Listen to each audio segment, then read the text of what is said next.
call to order the agenda briefing for the City Council on Monday, January 9th. And at this time, I will call the roll. Mr. Rivenbark, he is absent. He's at a meeting in Brunswick County, which he chairs. Mr. Anderson, are you here? Present. Mr. Barnett? Present. Mr. Spears? Here.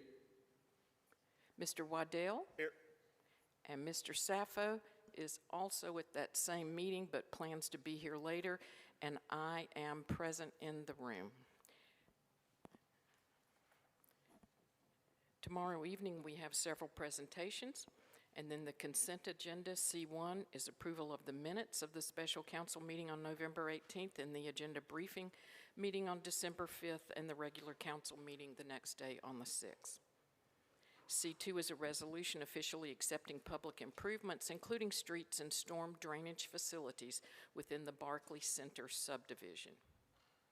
C3 is a resolution ratifying certain prior amendments and renewals in the amount of $120,000 and authorizing the city manager to enter into Amendment 5 with Coastal Carolina Automotive LLC in the amount of up to $75,000 for collision repairs to city-owned vehicles. C4 is a resolution authorizing the purchase of 5 police vehicles from Alderton Dodge Chrysler Jeep Ram of High Point, North Carolina in the amount of $182,765. C5 is a resolution authorizing the award of a construction contract in the amount of $1,525,572.38 to 274 Construction Group, Inc. for the Mason Borough Road Loop Trail Phase 1 project. C6 is a resolution authorizing the city manager to enter into an agreement to purchase 32 sets of firefighting coats and pants from NAFECO of Decatur, Alabama for the amount of $105,843 through the NPP Government Cooperative Buying Agreement. C7 is a resolution awarding a tree removal contract to Lanier Tree Service of Kinston, North Carolina in the amount of $109,985. C8 is a resolution to reject a bid from Gens LLC as non-responsive and award the 2022 Annual Needs Brick Street Maintenance Contract to Morgan Trucking and General Construction, Inc. of Supply, North Carolina in the amount of $910,680. Mayor Pro Tem. Yes, sir. May as well. Maybe for tomorrow, could they let me know when do they propose to work on the future locations, which is one of the questions I had. And then the other question I had was there were 5 of 5, but there was no list of subcontractors. So just share that information on tomorrow, it'll be fine. And so I see heads nodding out there. Somebody's going to do that for tomorrow night. Okay. Thank you. Thank you. Mr. Waddell? Yeah, I spoke with Gens LLC, who's the low bid, or who was the low bid by about $65,000 on this, and they shared they had a full application, but because they were going to be self-performing, they did not turn in the report of participating subcontractors and suppliers. And while I think there's some conflicting information in the packets that were given out, because on the report of participating subcontractors, it says that its document must be completed and submitted along with the bid proposal. However, there's another document that we submit in the packet, and somebody may be more familiar with this document than me. Daryl Parker can probably address this issue more effectively than anyone. Okay. Daryl, come on up.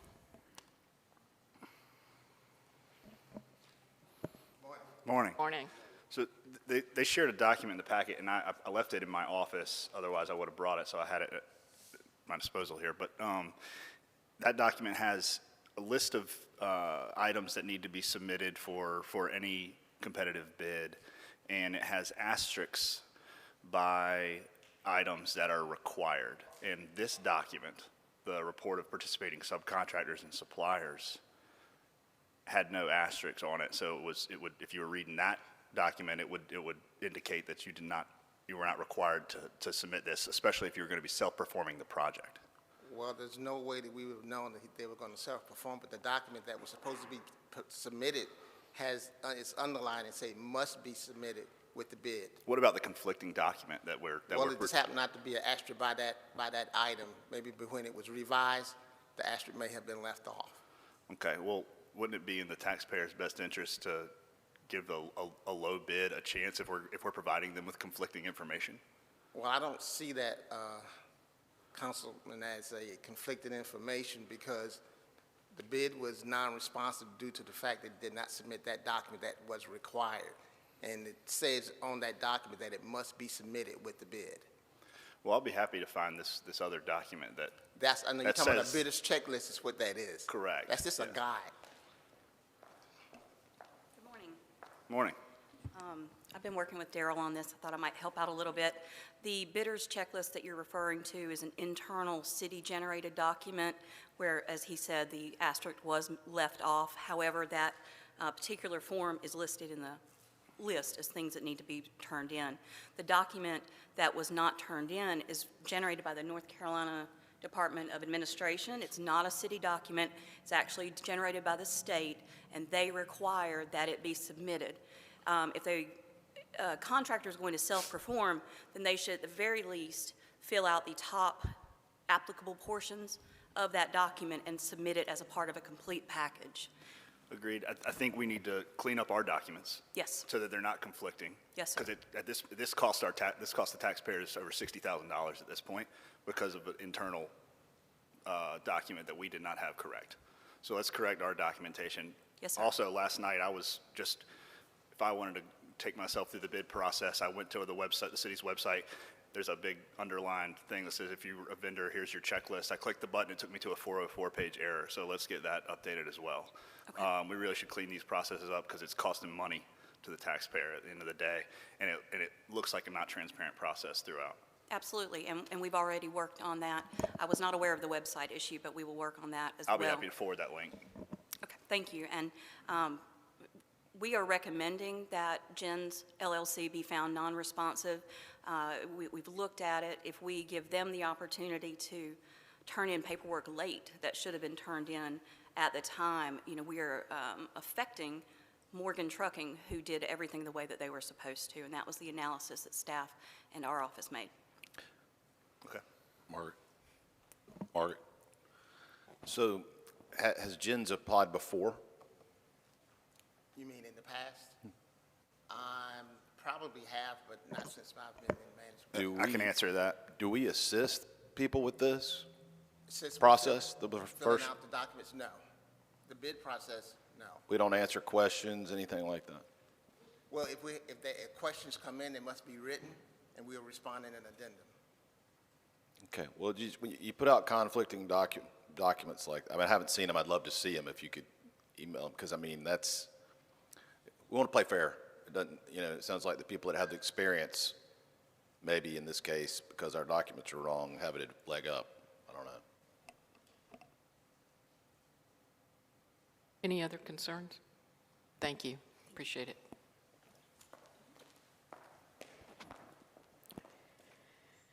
C9 is a resolution supporting the Wilmington Urban Area Metropolitan Planning Organization's application for the North Carolina Department of Transportation's Paved Trails and Sidewalks Feasibility Study Grant Program for Phases 2 and 3 of the future downtown trail. Next are public hearings. PH1 is an ordinance amending the official zoning map of the city to rezone property containing .38 of an acre of land located at 15 South 29th Street from office and institutional district to high-density multiple dwelling residential to create 3 single-dwelling residential lots. Mayor Pro Tem. Yes. I guess this is not a question, I guess it is a question and a statement. The new packet, I kind of like the new presentation. I guess the one thing that I didn't see, and I haven't gone back to double check myself, but we usually got a map with all the surrounding zoning on it. I didn't see that in the packet. Is that in there? Because what I saw, what I recall was the map of the location and then a map of the future land use plan, or whatever we call it these days. Right. Comprehensive plan. Councilman, we've tried to incorporate the maps within the document itself. Yeah, To get the ease of viewing, and so you have it for reference when you're reading it. I believe the zoning map for this is on PH 1-9. so it's an attachment. No, it's within the document itself. It's no longer an attachment. Well, I mean, we used to, when you showed us this map before, to the left, to the right of it would be the land use plan. So it's on page 9. I must miss it. Yes, sir. Okay. Oh, okay. That one, okay, I guess it just looked, so, I don't know. There's only one, the letters are small. I just missed it, my fault. This is on the next one, but it's just kind of a curiosity. The new little wheel, what do we call that? Little graph? I don't know what we're calling it, but I understand what you're saying. Yeah. And well, I'll see if anybody else has questions on this one, and then I'll go to that one. Does anyone have any? Okay, I guess you're to hang around here. I will hang around.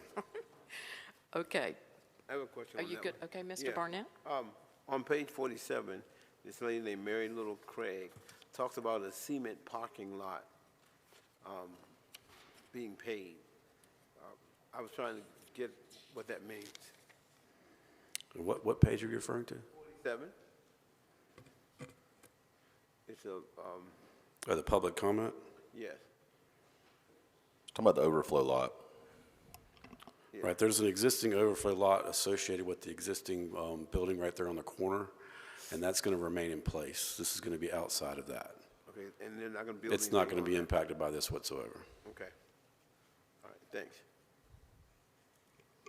Okay, on to PH 2 is an ordinance amending the official zoning maps of the city of Wilmington to rezone property containing 2.52 acres of land located at 222, 224, 226, 234, 238, 242, and 246 Victory Gardens Drive and 5815 Tulip Drive from R15 moderate density single dwelling district to R5 medium density mixed residential for a 24-unit townhome development.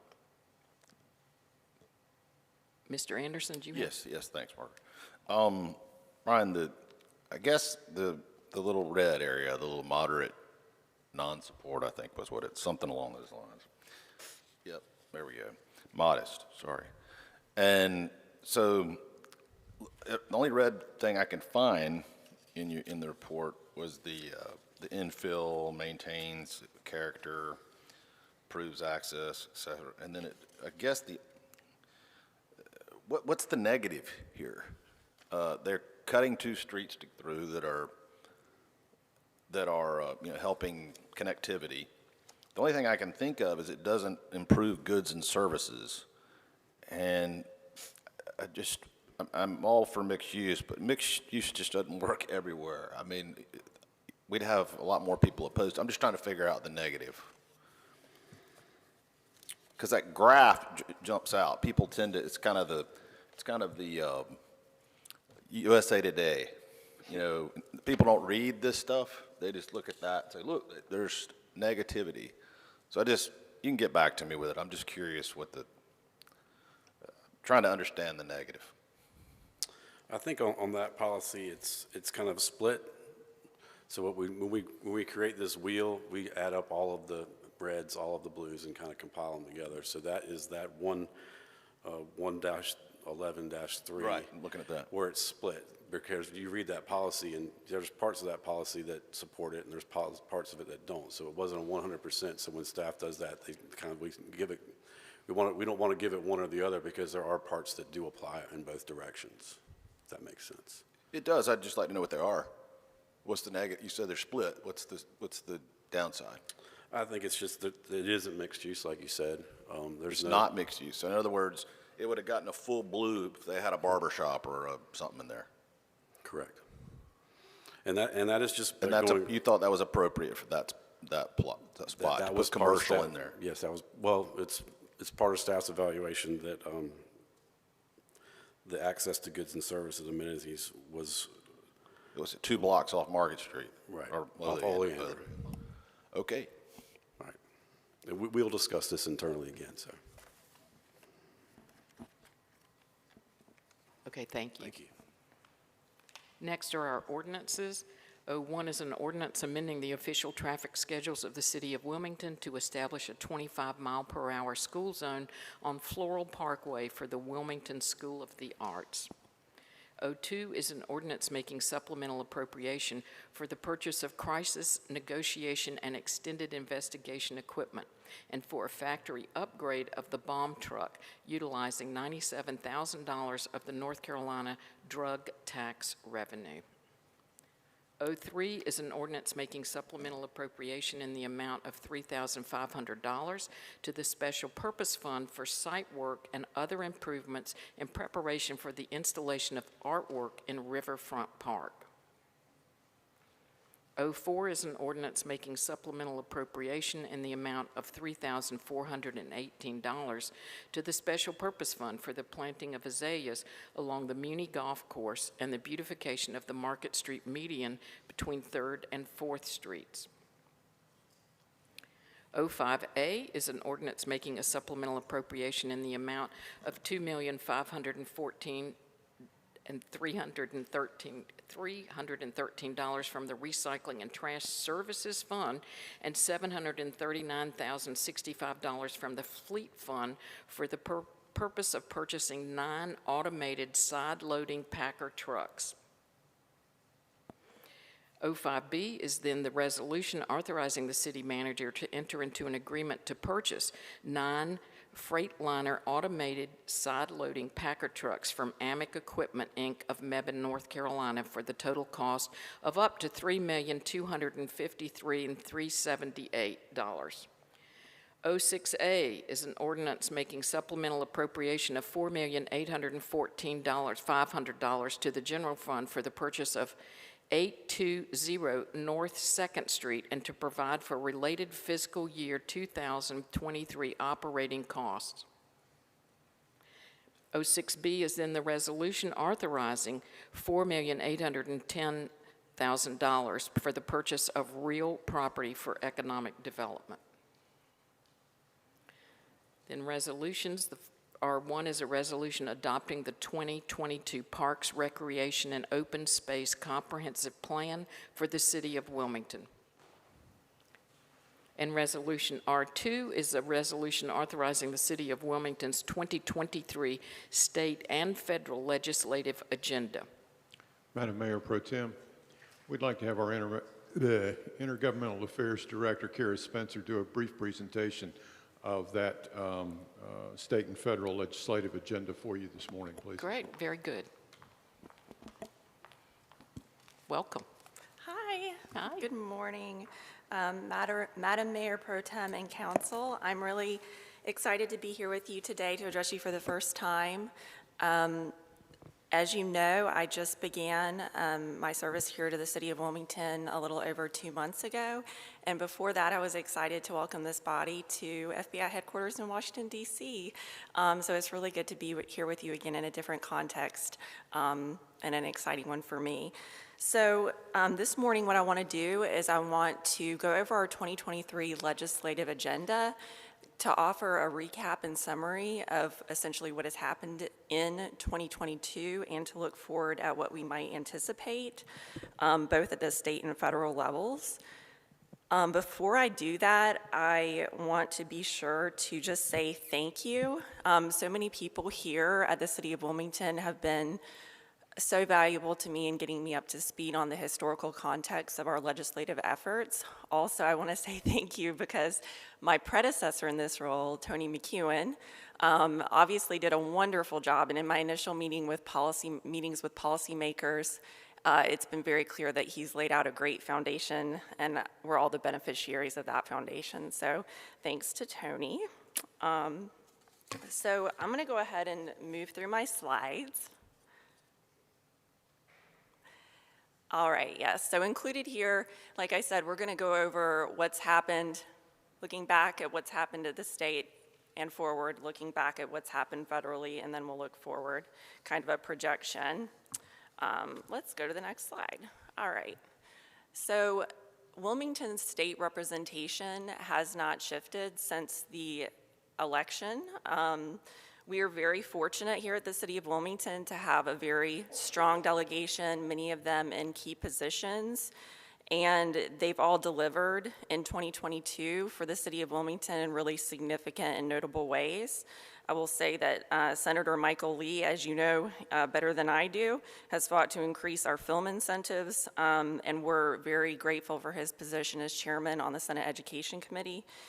Senator Rabin on the Senate Rules and Finance Committee, Representative Deb Butler, who has really led efforts to hold corporate polluters accountable, Representative Ted Davis, who you all know has spoken up for the health and welfare of our firefighters, and Representative Charlie Miller, who has really been vocal on supporting infrastructure enhancement. So we're very lucky, and Wilmington has a reputation that is really important to our efficacy, and that is one of cooperation. We work very well. It's very clear to me that we have a history of a very strong, fortified relationship, and we want to keep building on that. So looking back, these are some of the things that came out of the last year in terms of Wilmington's advocacy efforts.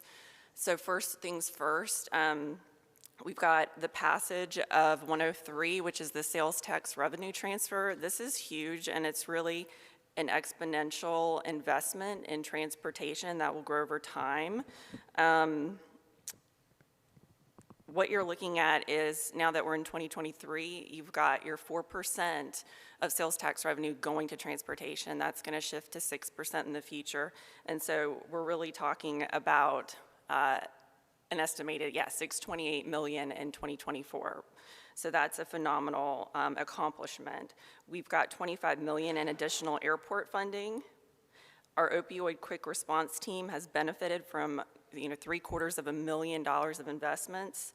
And we can't win them all. I was actually just talking with Chief Williams about our efforts to pass the traffic crash investigators bills, which essentially give Wilmington, Greenville, Durham citation authority when it comes to investigating crashes that really amount to property damage. So we're looking forward to going to Raleigh, and I'll work with Chief Williams and our legislators to determine a new path forward for that.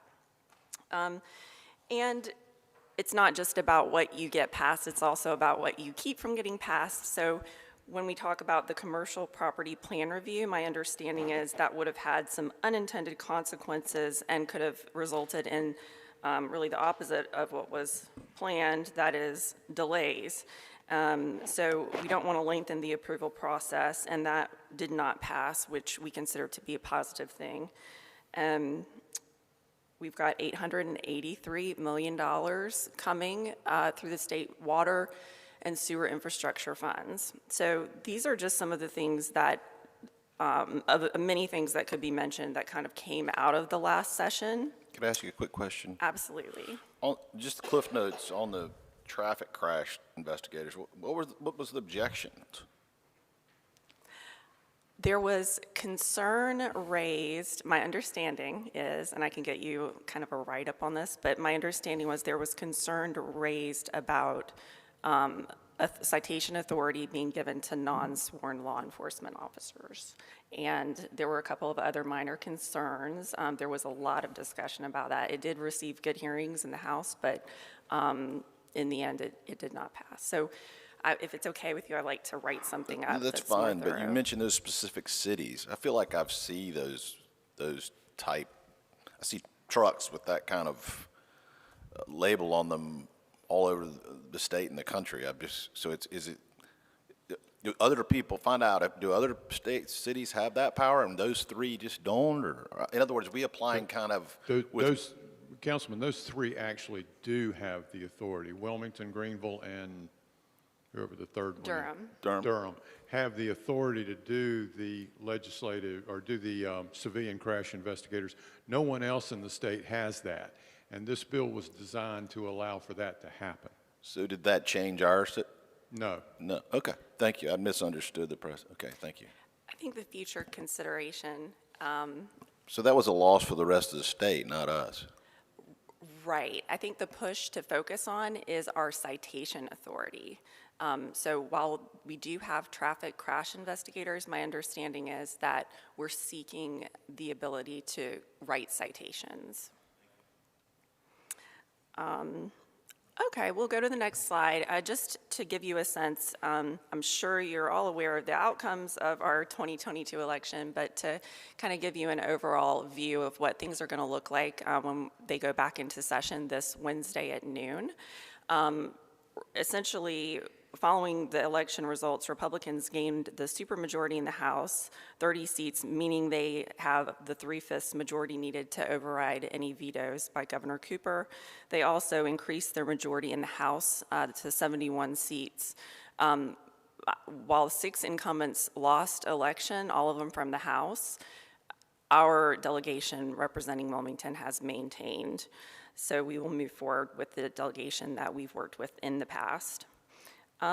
This creates a really interesting dynamic, I'll point out, where Republicans will need to work to get key Democrats in support of any legislation that they do hope to pass with those numbers.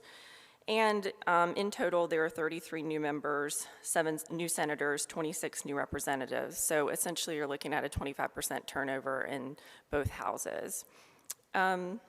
So kind of timeline-wise, this Wednesday at noon, there will be a swearing-in day, which is mostly ceremonial and organizational. And by NC law, they'll go away for 2 weeks and then return at the end of January. At that point, we'll really begin in earnest our efforts to meet with them and to represent Wilmington's needs and priorities as laid out in our legislative agenda, which we are going to talk more about. So we'll go ahead to the next slide. Yes. Okay. What could be coming up in the North Carolina legislative session that we're about to undertake? Things like Medicaid expansion. We also anticipate that the General Assembly will address the mental health crisis in our state. Those conversations will center both on community mental health and the mental health of our public safety employees, so our fire and police, and that's a very positive thing. Because of recent attacks in Moore County, it's likely that there will be discussion of boosting penalties for those that violate our grid infrastructure. And it's likely that the General Assembly will continue to look at alternative methods for funding transportation, and that could mean conversations about increased electric vehicle and hybrid vehicle registration fees, or even increasing the highway use tax. As well as education funding, how much North Carolina spends on its public schools. I will also add some things that are kind of less, some things that are equally important but are not listed here. First of all, it could be that we discuss state employee pay. Right now, we've got our 10-year high of a 22% vacancy of state employees, so we need to retain and recruit. It's possible that there will be discussion of legalized sports gambling, so that would let fans wager on games through their phones and mobile devices. Conversations about medical marijuana that passed the state Senate last year but did not pass the House. It's likely that there will be something introduced, and also conversations on voting ID and, of course, redistricting. So that's just kind of a crystal ball look at what might be up for discussion as we move into Wednesday and the new session. So what are Wilmington's 2023 General Assembly legislative efforts?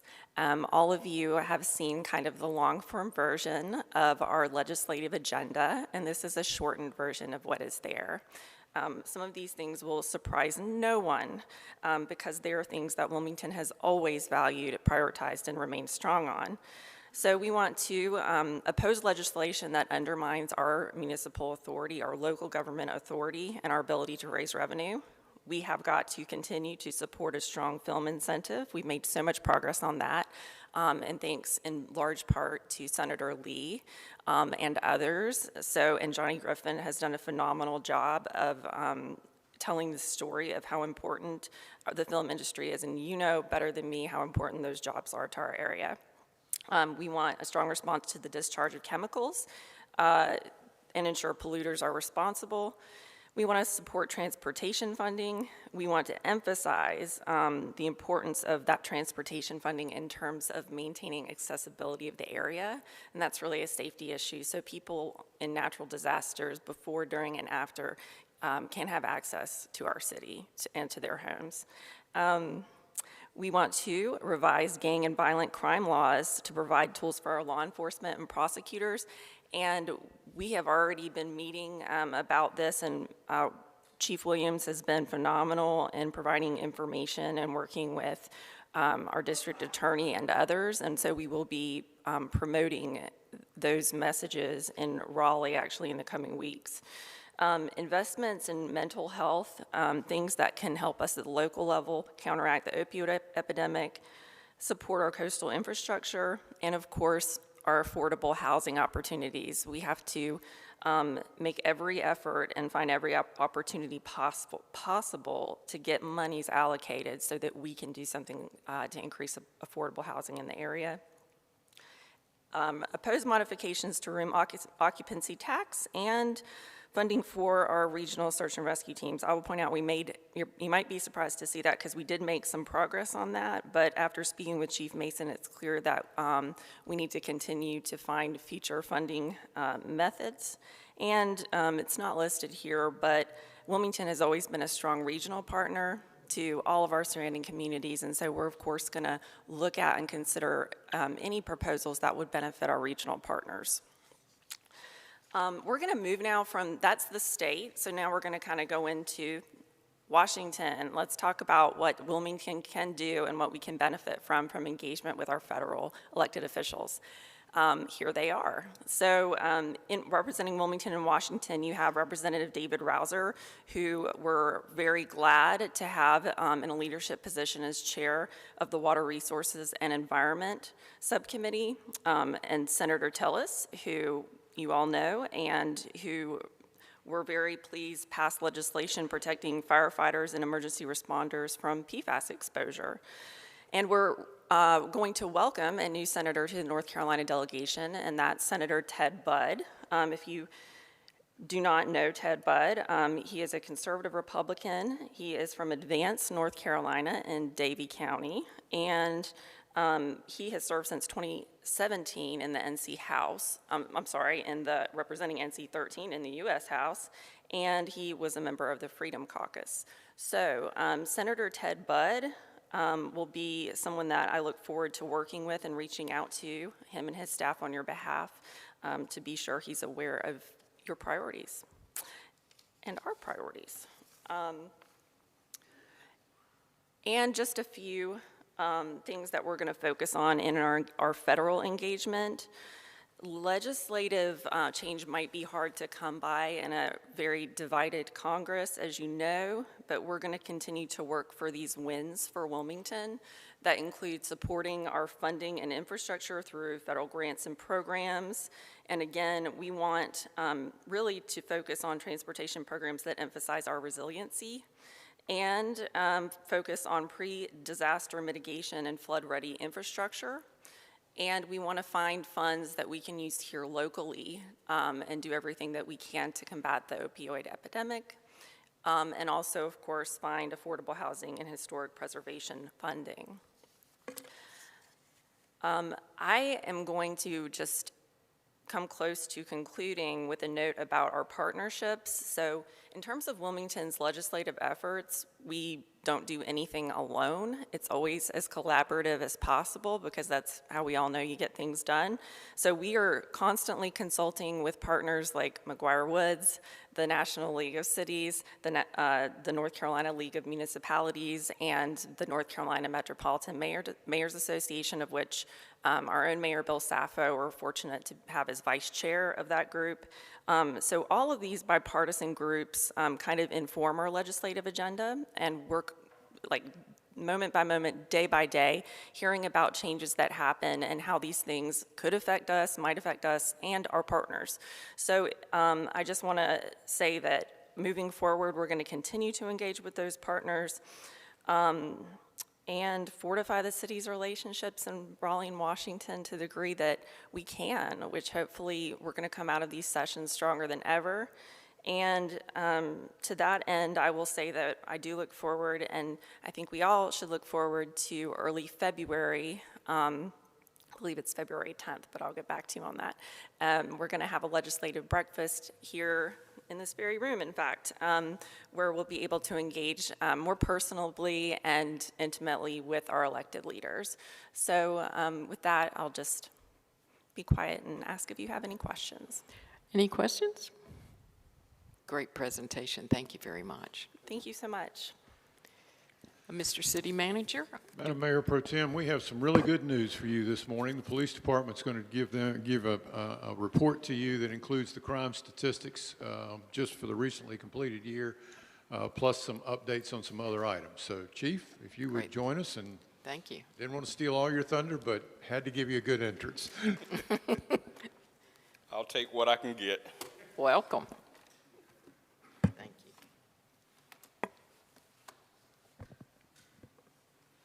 Good morning, Madam Pro Temp, members of council. I would like to start off by recognizing Mr. Barry Coburn, our senior data analyst, who's here with me. Barry has been chasing crime in this city for close to 30 years, and he put this presentation together for us. Also with me is Sergeant Ron Evans. He is part of our new homeless outreach unit, and he is dressed the way that they will dress daily when they're out interacting with folks. 2022 has been filled with many difficult challenges. I'm hoping that 2023 will be less eventful. It's important to me to thank the following: all members of the Wilmington Police Department, whom at times were stretched thin and worked under tremendous stress this past year. They have made sacrifices for this community. The various partner organizations that work with us, city staff, the 7 of you, our city manager, and finally the citizens of this community. Your phone calls, emails, text messages, and tips have helped us to solve and prevent serious crime and bring forward justice for the victims and families impacted directly by crime. What I'm going to say next is very important to me. The reductions in crime you will see today are a testament to the collaborations and partnerships of this community. No one entity or agency can take credit for these reductions. Many efforts on many different fronts went into making this happen. Next slide. Our field force for most of 2022 was reduced by 15 to 20%. These personnel shortages during daily operations and special events placed a heavy toll both physically and mentally on our field deployable personnel. We had to prioritize our response to issues with the limited resources available. Priorities for us centered on preventing the loss of life and injury. That's what we had to focus on. Unfortunately, this past year, I had to tell people no on a lot of things. There were a lot of things we could not get involved in because we had to prioritize what we were out here trying to do. Our field workload is possibly the heaviest of all municipal, county, and nonprofit and municipal public safety providers in the coastal region of the state. In our county alone this past year, the New Hanover County 911 Center logged a little over 472,000 events. Your Wilmington police officers handled 149,900 of those events alone, with 51,000 of those events being self-initiated. That averages out to 400 events every 24 hours. Those events, they don't care if you're short 5 officers, if you're short 25 officers. They don't care if you're tied up in a landfill on an extended operation. They continue to come in, and we have to deal with them every 24 hours. They could not be placed on hold or wait until the next day when I have new personnel or wait until Monday to deal with. We have to deal with them 24/7. This was interesting. The total radio transmissions for all New Hanover County public safety agencies for fiscal year 22, and this is all law, fire, and EMS, were over 5 million radio transmissions for fiscal year 22. Your Wilmington police officers made 2 million of these radio transmissions alone. That's how busy we are. We are busy. They are busy. Next slide. We will start off our Part 1 crime comparison citywide. These numbers are preliminary and not final. They may have some minor changes once they go to the SBI and up to the federal government. These numbers do not include New Hanover County properties and schools. Even though I have officers assigned to the schools, operationally, they are under the sheriff. And the reason we do that, you can't have the sheriff doing one thing in the school and me doing something else. That's why I've taken a hands-off approach to the schools. So when our officers report things that happen in the schools, they report them in the sheriff's records management system. And the sheriff in exchange has done the same thing with downtown and public housing, which we'll talk about. When deputies work in downtown and housing report crimes, it comes into our system because I'm operationally responsible for those areas. It doesn't include the hospital properties, the state ports, Wrightsville Beach satellite annexations. We actually have some of them down along Eastwood Road where parts of Wrightsville Beach are inside the city, and UNCW properties. Looking at violent crimes, homicides have decreased by 2 incidents, and our hearts and prayers are with the families that have been impacted by homicides. Rapes decreased by 12 incidents. Robberies increased by 1 incident, and aggravated assaults have decreased by 28 incidents. Violent crime has decreased by 41 incidents, or 6% overall. Violent crime is at the lowest point that it has been in the past 13 years.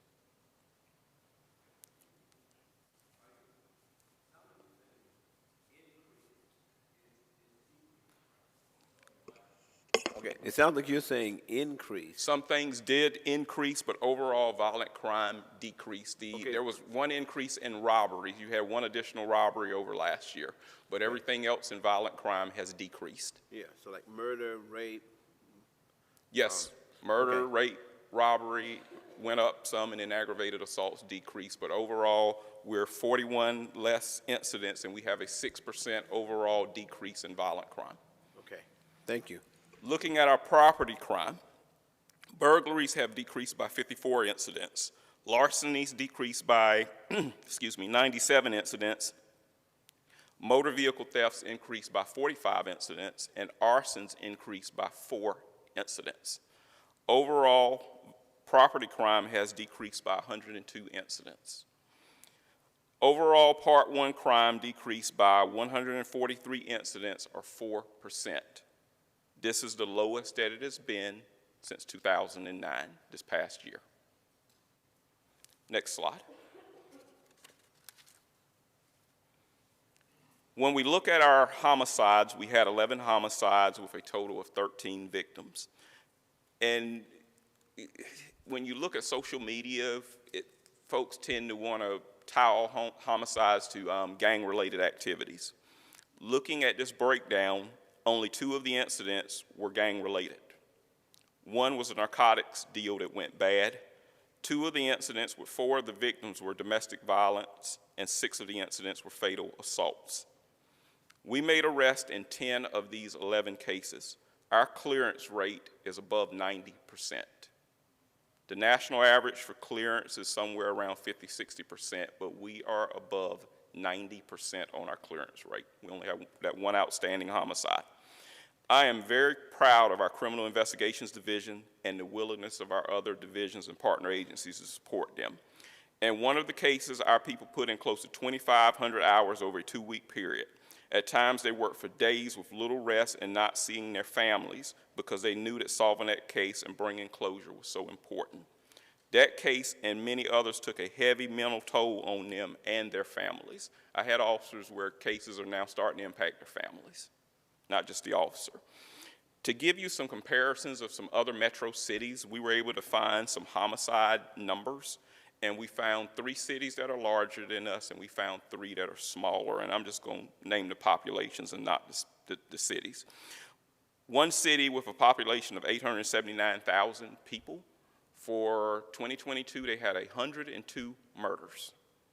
One city with 285,000 people, they had 45 murders. Another city with 208,000 they had 44 murders. Now we're going to get into 3 cities that are smaller than us. One in North Carolina with 55,000 residents, they had 21 murders. Another city with 80,000 had 11 murders, and another city with 80,000 had 9 murders. Next slide. Shootings. We've seen a tremendous increase nationwide with shootings over the past couple of years. In 2021, we experienced 104 incidents of gunfire assaults with 168 victims. In 2022, we experienced 97 incidents of gunfire assault with 142 victims. We've had a decrease of 7 incidents and 26 less victims. Next slide, please. ShotSpotter. ShotSpotter does not cover the entire city. It covers a portion of the city, which includes downtown, a portion of the north side of the city, a little bit of the east side, and then some of the south side. And we have another area that kind of encircles UNCW. In 2019, we saw 723 activations. In 2020, we saw 1,462 activations. In 2021, we saw 1,409 activations. And in 2022, we saw 1,260 activations. 2022 had an 11% decrease in activations from the previous year. Yes, sir. Chief, just a quick clarification. What is the difference between the purple ShotSpotter numbers and the yellow? I knew someone was going to ask that, Barry. I want to make sure we give you the right stuff. Yes, sir. The yellow ones are confirmed 100% guaranteed that was a gunfire. The other ones are probable. We give you all the activations, whether that's confirmed or probable, and if you listen to some of those probable ones, they sound an awful lot like gunfire, so we wanted to include those in the total statistics. Great, thank you. Yes, sir. Thanks, Barry. Told you, never leave home without him. Next slide. Chief, real quick, where do suicides get included in any of this data, or is it kind of left? No, they don't. Okay, thank you. They don't. But I can get you those numbers if you need them. This slide looks at Part 1 crime starting in 2009 and going to 2022. During this time period, crime reduced by 44.1%. During this 13-year period, our population has increased by 24%, which we'll see that on another slide also. Next slide. This slide compares Part 1 crime with the population. With this slide, we start out with 6,942 Part 1 crimes in the population of 101,438 in 2009. In 2022, we were down to 3,880 Part 1 crimes with a population of 126,847. Next slide. This slide shows Part 1 crime compared to the percentage of the population. In 2009, our population divided by Part 1 crime was 6.84%. In 2022, this number was in half at 3.6%. Next slide. Getting into downtown, the Central Business District is the area between the Catesville Memorial Bridge, the Holmes Bridge, 3rd Street, and the river. The downtown district covers the same area except it heads east and it stops at 5th Avenue. And it is covered by our downtown task force, which is a combination of Wilmington police officers and New Hanover County Sheriff's deputies. And at this time, I need to thank Sheriff Ed McMahon for the friendship and partnership in providing those deputies to help us out with downtown. Next slide. In 2020, we saw the fewest Part 1 crimes in years downtown because the businesses were shut down and the nightlife were closed. Things started to creep back up in 2021, and those were mainly shopliftings and larcenies. In 2022, we saw a slight increase of 14 additional incidents, and these were from larcenies and shopliftings and breaking and entering autos. And in most of the breaking and entering autos, people left their cars unlocked. Next slide. With the downtown district, there was an increase of 37 incidents, and again, larceny, shopliftings, and the culprit's going to be in the autos with the cars being left unlocked. Next slide. A local law enforcement agency in North Carolina can have up to 5 officers designated as local ABC officers. Local ABC officers are allowed to conduct compliance checks and inspections at ABC-permitted establishments. During the spring of 2022, I requested to reestablish the local ABC program that first started back in 2014 and was not renewed. In late 2022, 5 downtown officers were trained as ALE officers by the NCALE. In September, 4 of the officers started conducting inspections, and below are their activities that we have to report monthly to the ABC board locally. They conducted 1 alcohol educational PSA, they conducted 10 bar inspections, they found 1 bar violation, they did 16 compliance checks, they issued 20 citations, 3 DWI arrests, 10 open containers, 3 firearms, and 9 underage possession citations. And you're wondering why there's only 4 of them.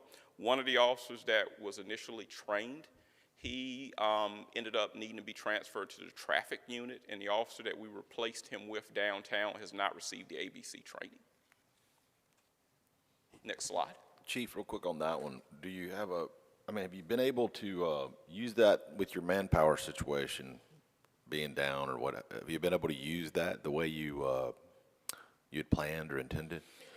Not the way that we originally envisioned, because basically they did away with the membership requirements right after we had the officers trained, and yes, it's helping, but we're not getting the impact that we had envisioned when we first made the request back during the spring. Is that because of other factors, or just not being able to dedicate the manpower to it? No, the manpower is there in the downtown. The downtown unit is fully staffed except for 3 positions, and that includes the extra positions that we were funded last year. It goes back to when the law changed and membership requirements were no longer required. We just don't have the effectiveness with that if membership requirements were still in place. I mean, either way, you had to be 21. Help me understand that. When the bars are required to have membership requirements in place, we can control it a little bit better.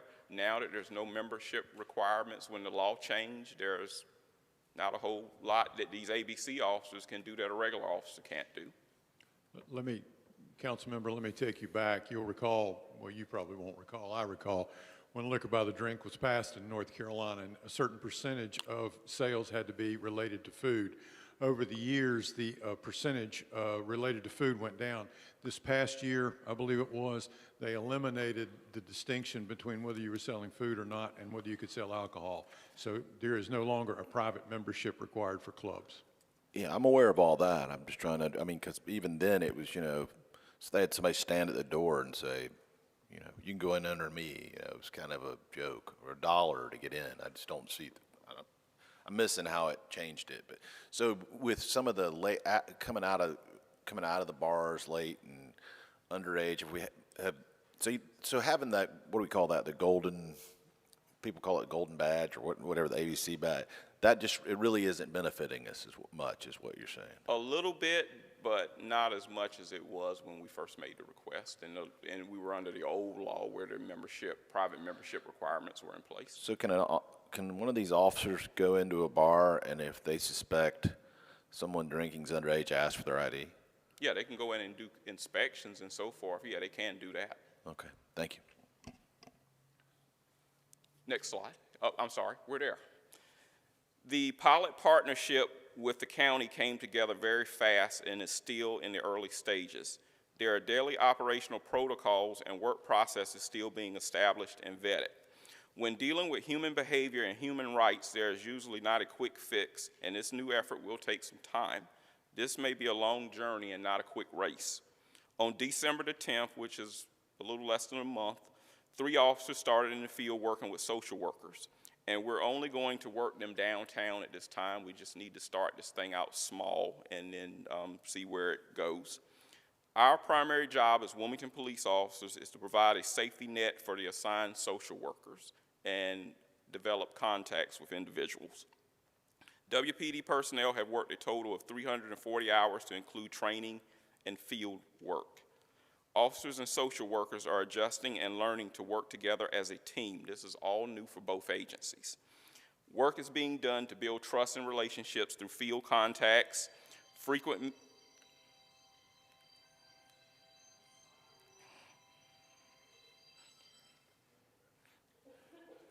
meetings are taking place with the various community stakeholders and resource providers, and we are looking at a combined workspace for both groups at the city building located at 305 Chestnut Street. 6 individuals have already committed to the resources being offered by the team, and we will provide you with another update in the future when the team is more established. They're just figuring it out right now. I haven't even had the opportunity to meet with them yet, Donna Faco and I, which we're hoping to do that here real soon. So these 3 officers, they are dedicated solely to this task force. That's how it works? Correct. That's all. Well, they have other tasks they may have to do in a department, but that's their primary job function. That's their primary. And if you were to receive outside or additional funding, in this program, seems like it's working, we could add additional officers with additional funding, I'd assume. We could, but I'm gonna have to rob them from somewhere else right now to staff it, because that's basically what I did with this group here. The 3 officers that were supposed to go downtown, we just robbed them and put them in this group. Stealing Peter to pay Paul. Stealing Peter to pay Paul. But there is light at the end of the tunnel. We have a lot of people that are in field training and going to BLET, and hopefully we can catch up. I think last time I checked, we only have about 11 vacancies, which is normal for us. But on paper, it's a lot more than that when you have 30 people in different stages of training. Yeah, absolutely. Okay, thank you. Next slide. Violent crime in our public housing has decreased by 48%. Property crime in our public housing increased by 9%. Overall, Part 1 crime decreased by 17%. And again, I have to thank our sheriff again. He has partnered with us on this group, and he has X number of deputies assigned working the housing developments alongside our officers. Next slide. We saw a decrease in traffic fatalities from last year. Even though a decrease of 7 less fatal crashes, 15 people lost their lives on the roadway in this city.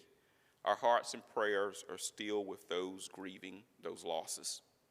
I want to thank the 7 officers assigned to the traffic unit and the other units that supported them as they worked each of those 15 cases. Fatal crashes usually involve reconstruction of the scene, detailed measurements, court orders being obtained, and the collection of considerable evidence. I say this because answers to what led to a fatal crash can take an extended amount of time. And we had one recently where the media was on us wanting answers the next day, and it's not going to happen the next day. It could take weeks, it could take months. We have to thoroughly investigate these crashes. And unfortunately, I've said this before, we're not going to rush an investigation. We're going to take our time and we're going to get it right. To help us better explain this, we will soon be releasing a PSA where we want to explain the process to the public and to the media what goes on when we deal with a fatal crash. And looking at the circumstances surrounding each of these crashes, 2 were from angle accidents, 1 was head-on, 7 were pedestrians. I worked New Year's Eve, and I was amazed at the amount of people that were out there wandering around our city with dark clothes on. 1, the vehicle ran off the road to the left, 3, the vehicle ran off the road to the right, and 1 was a rear turn. In 4 to 15 crashes, at least one party involved was suspected of being impaired on alcohol or drugs. This past year, we launched an aggressive PSA campaign producing multiple traffic safety videos. I think we tried to do 1 a month. Our traffic unit has also been very active with the Governor's Highway Traffic Safety Program. They have coordinated various check-in stations, saturation patrols, and educational events. Next slide. ITAPS, Intersection Traffic and Pedestrian Safety. This is a follow-up to concerns regarding pedestrians interacting with motorists at intersections in a dangerous manner. ITAPS was designed to look at all negative behaviors taking place at an intersection to include both pedestrians and motorists. During the months of September through December, the traffic unit conducted 5 ITAP operations that lasted 4 hours at each location. They conducted one at Market and Kerr, College and Oleander, the Market Street Overpass, and Market and New Center. And one of these locations was actually done twice. I don't know which one. We utilized non-uniform resources to call out violations to uniformed personnel that were located a distance away. Each operation used at minimum 4 officers, and we put a total of 80 employee hours into this effort. The results, next slide. The bulk of the charges were vehicular charges. Only 2 pedestrians were observed violating the law during these operations. They wrote 92 citations, 5 written warnings, 4 verbal warnings, and they conducted 1 field interview report. That's what an FRR is. Some of the violations observed were texting while driving, no seat belt, failure to yield right-of-way, and red light violations. Last slide. We will take any questions, and then I will turn it over to Jared Patterson for an update. So the slide prior, we've never issued a citation for impeding traffic for someone panhandling on the median. It depends on. Or at least in these. No, we didn't during this operation here. Okay. Mr. Waddell? Yeah, this is great news, as Tony said, and I know you said that no one entity can take credit, but your men and women are on the front lines every day doing the stuff that really matters, so you might not take the credit, but you deserve it. And I just say continue to tell us what you need to keep getting reports like this, because it's working. And that's a testament to the hard work you guys are continuing to do. I'd say let's, this goes out saying, and I know you and your men and women know this, but let's not rest on the laurels. Let's keep pushing hard to tell us to give you what you need for the tools to keep pushing these numbers down. This is phenomenal. I think it started with the 7 of you when you took and heard our voice on compensation, and you got us to a nice place, but unfortunately everybody else did the same thing that you did after we put all the hard work into that. And that has stopped some of the bleeding. People are still retiring, they're leaving, but they're not leaving in droves to go to other local agencies. So I'm very thankful for that, and I think that's the largest compensation package that I've seen in my 30-year career with the city. Mr. Burnett? Yeah, I was just also, I'm impressed with the numbers. And again, tell me how many officers are we short? I think you mentioned something like 20% or something. It comes to about 50 bodies in the field when you throw in the 30 some that are in field training or going to BLET or going about to go to post BLET. I've just had 17 graduate from the state academy. They are in what's called a post school, and we're waiting to swear them in. They will then have to go through 16 weeks of field training. Then we have another 2 that are in field training. We have another 2 that's waiting for certifications to come back, and then we have another 12 that we're about to send to school on January the 30th. And then you throw in military leave, FMLA, COVID, and it comes up to about 50 bodies that are field deployable. Okay, all right, cool. And so the crime rate is down, even with us not having a full force. Okay. It did, because people had to make a lot of sacrifices, like my command staff. We had to help out wherever we could help out. I have lieutenants that are managers that's supposed to be out managing the shift. They're out running calls. Same thing with sergeants. And my only concern with that is it's going to lead to burnout, because you can only do that for so long. Okay. Thank you. Any other questions or concerns? Chief, thank you for a wonderful report. No, wait. Chief, Yes, sir. first and foremost, let me say congratulations and thank you and Wilmington Police Department for a job well done. I got a question about this homelessness issue that we have in our community. We as council, we receive a lot of emails about homelessness and what's being done and what's not being done. And a lot of that falls back on us. And so in turns, I would imagine that if it falls on us, you know, the old saying, things roll downhill. So it kind of falls back on you. And you had a slide about this homeless unit, right? Yes, sir. And you got Sergeant Evans is there. Sergeant Evans, can you come up with the chief for a second?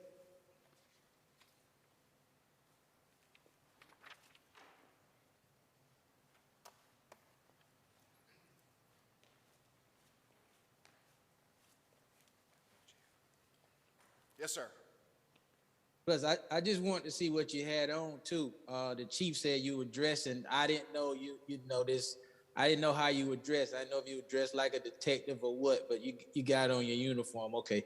But I had a phone call about this homeless issue with the 3rd Street Bridge and a concerned citizen about what's going on down there, what we can do, charging the unhoused population, unsheltered population with charges and contact people with the Department of Transportation and all of this stuff. And it got really, really, really, it's a really complex issue.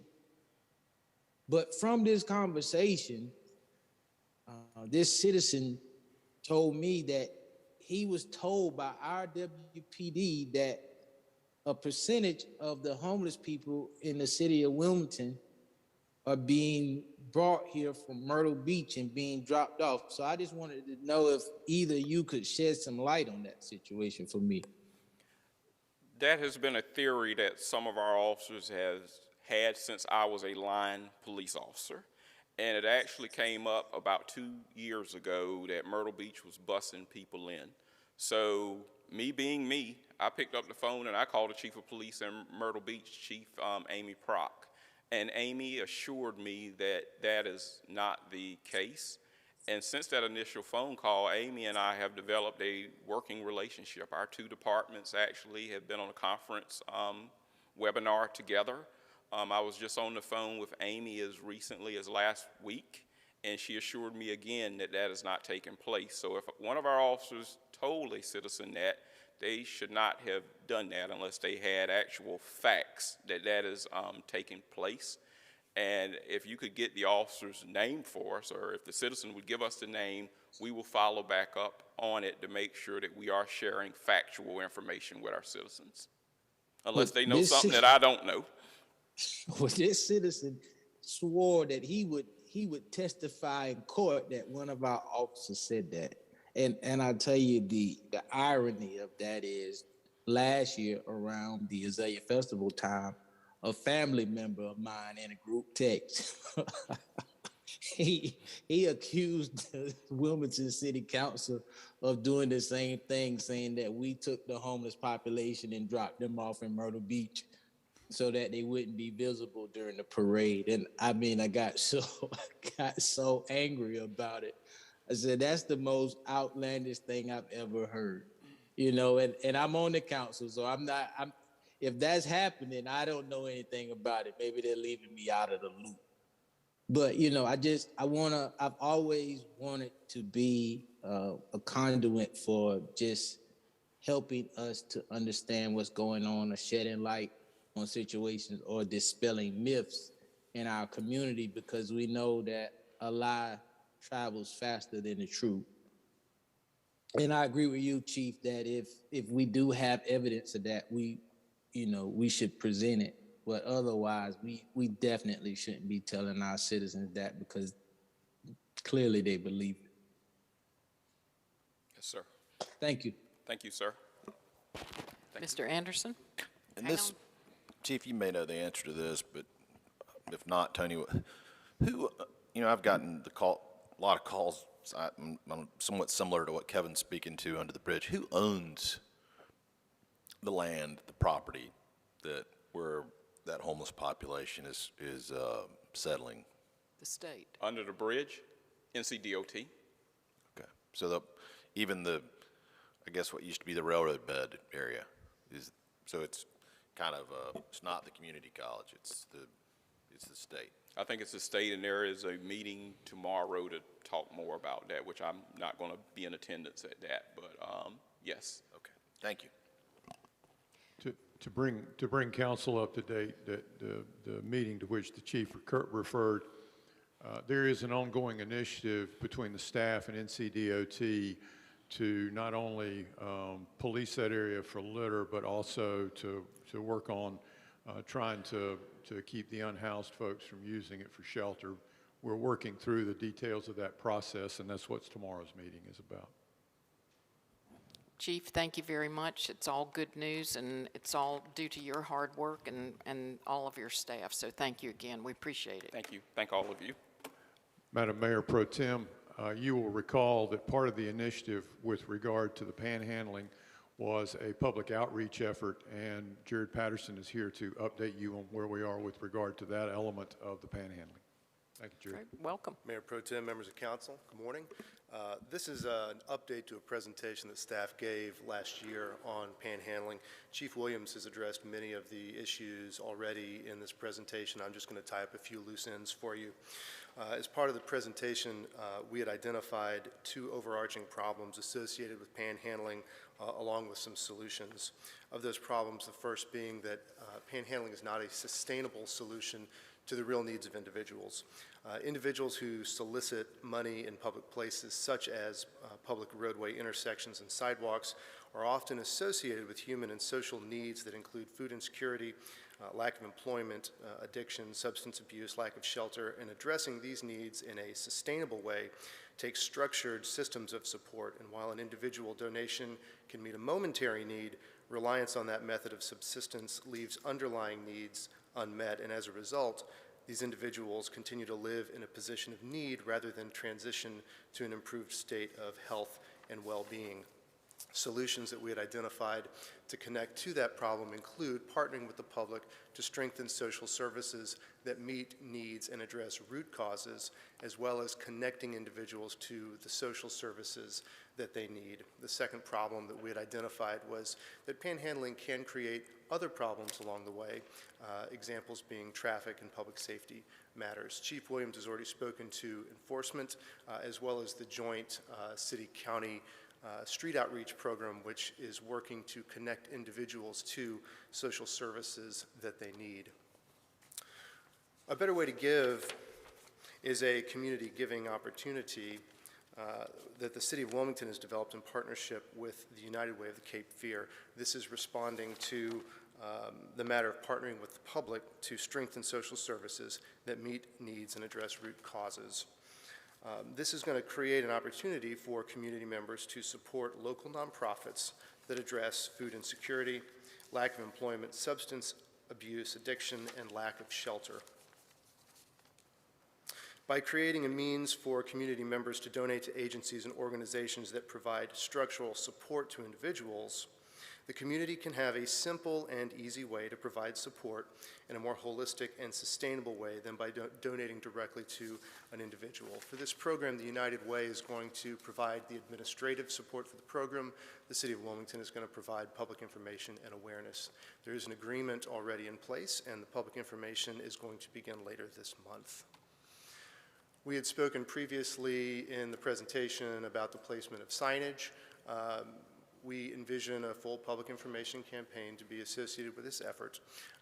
One of the complications with the placement of signage is that many of our highly trafficked roadways and intersections are DOT right-of-way, and that complicates our ability to put signage in those areas. And so we're working with the appropriate staff members to identify opportune locations for signage.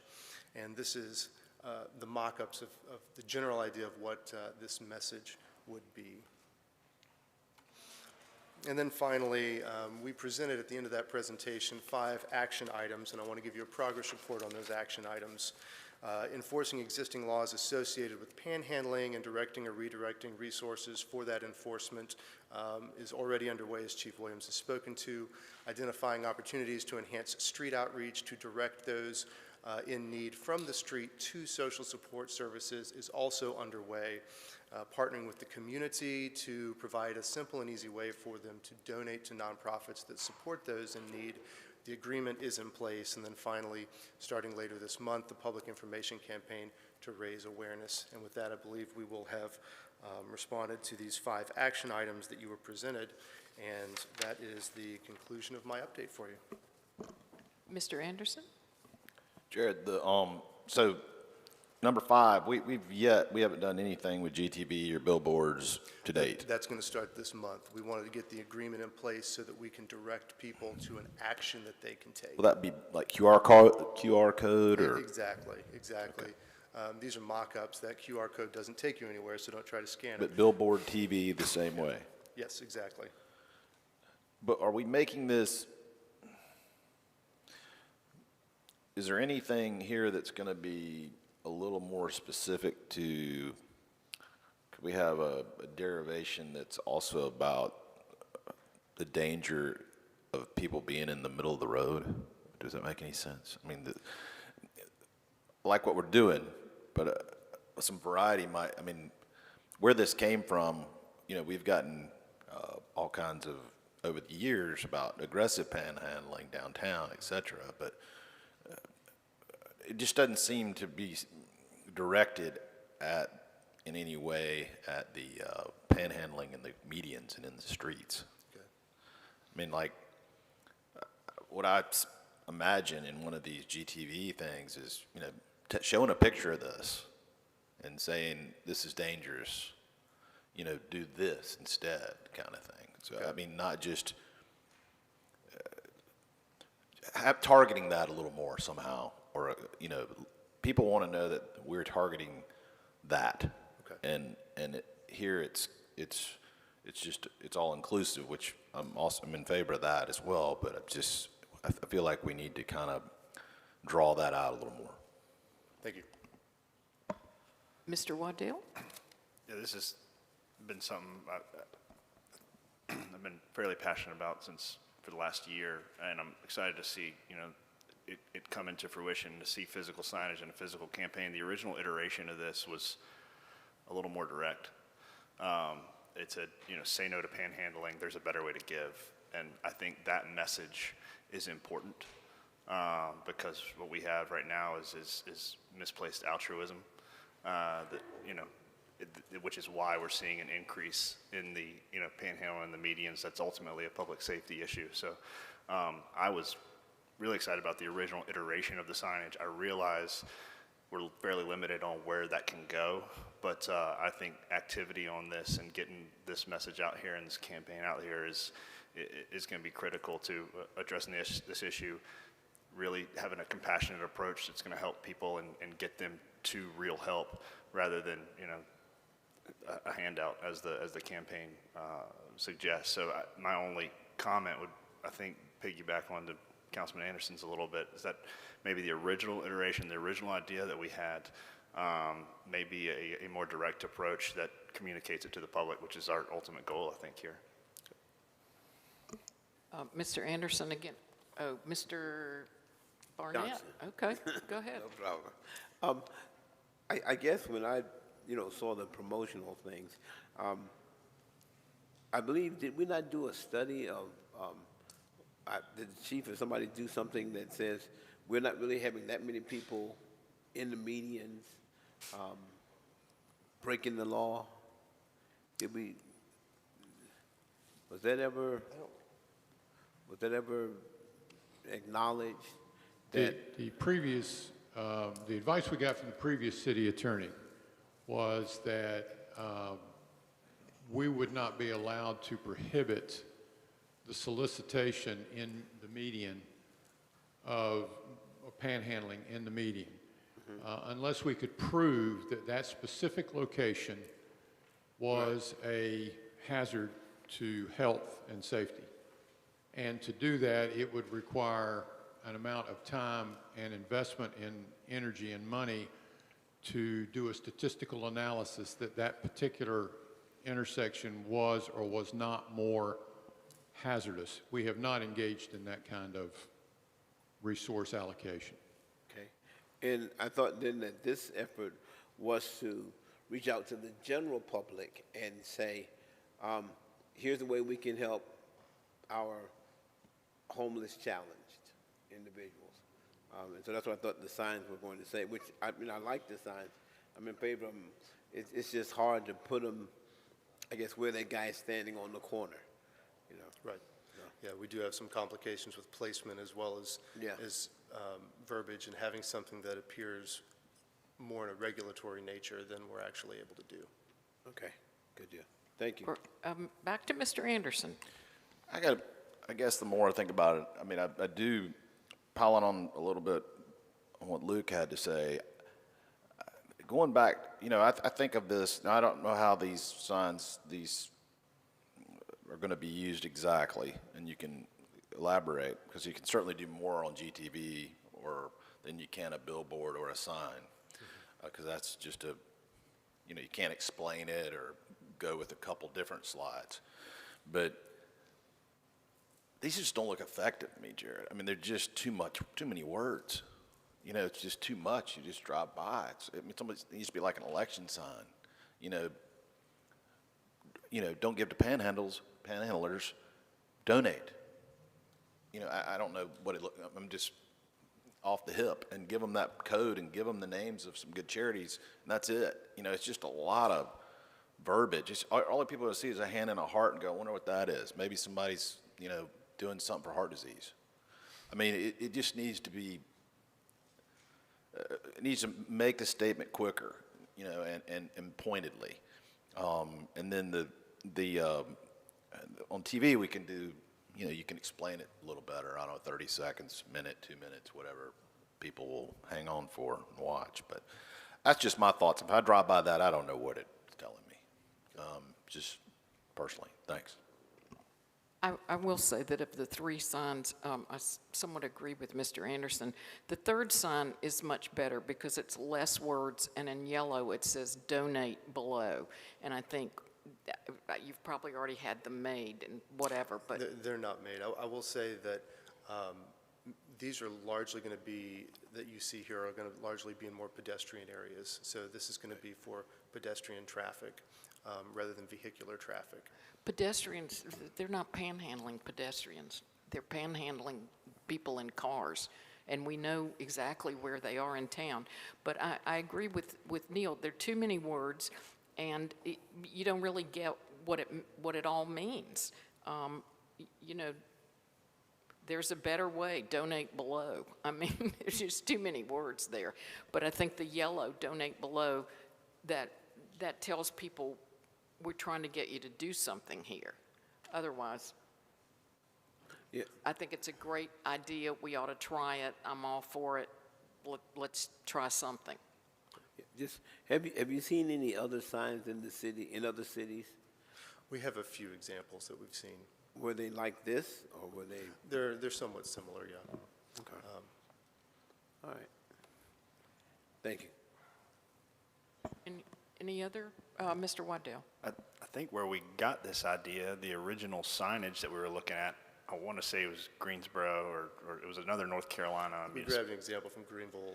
Maybe it was Greenville, but that iteration was what was our original, what was say no to panhandling. So I realize it's really direct verbiage, but I think the severity of the situation warrants direct verbiage. So I still would advocate for us tweaking this to say no to panhandling. There's a better way to give, donate. Boom, there's your campaign. Very good. Mr. Rivenbark, let the record show that Mr. Rivenbark and the mayor have come from their meeting in Brunswick County and are now present. Thank you. Have these signs, this is probably going to sound silly, but have these signs been marched before the ACLU, or are they legal? Is there a challenge we can face by putting these signs up?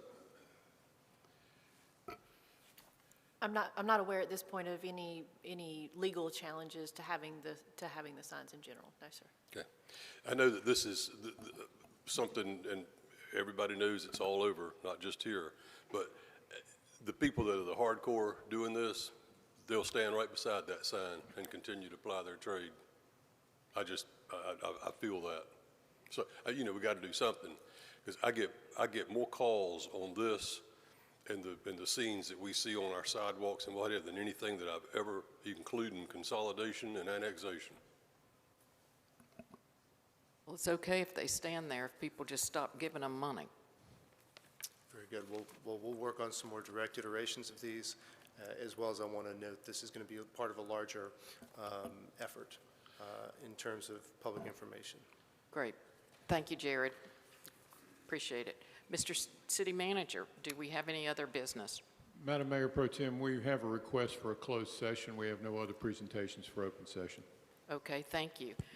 So at this time, I'll ask if there is a motion to enter into a closed session pursuant to the provisions of GS 143-318.11, A3, A4, A5, in order for the City Council to, number one, consult with and provide instruction to the City Attorney regarding potential legal claims, including the case of the Funk Yard LLC versus City File Number 21 CVS 2790, City versus Gina DeChico and Wendy D. Rhodes et al., File Number 22 CVS 3971. Number two, to discuss matters relating to the location or expansion of industries or other businesses, including potential economic development initiatives. And number three, instruct staff regarding the city's negotiation position concerning the possible acquisition of real property. Do I have a motion? Mr. Waddell makes the motion, and Mr. Barnett seconds that. All in favor signify by saying aye. Aye. We now will adjourn. Madam Mayor, you'll need to take a voice vote because Oh, Mr. yeah, I need Spears to is do a remote. voice vote. Thank you. We have to poll everyone. So, Mayor Saffo? Mr. Robinbark? Mr. Anderson? Aye. Mr. Barnett? Mr. Spears? Aye. And I vote aye. So it's unanimous. Aye. Oh, Mr. Waddell, there you are. I'm sorry, I missed you in the list there.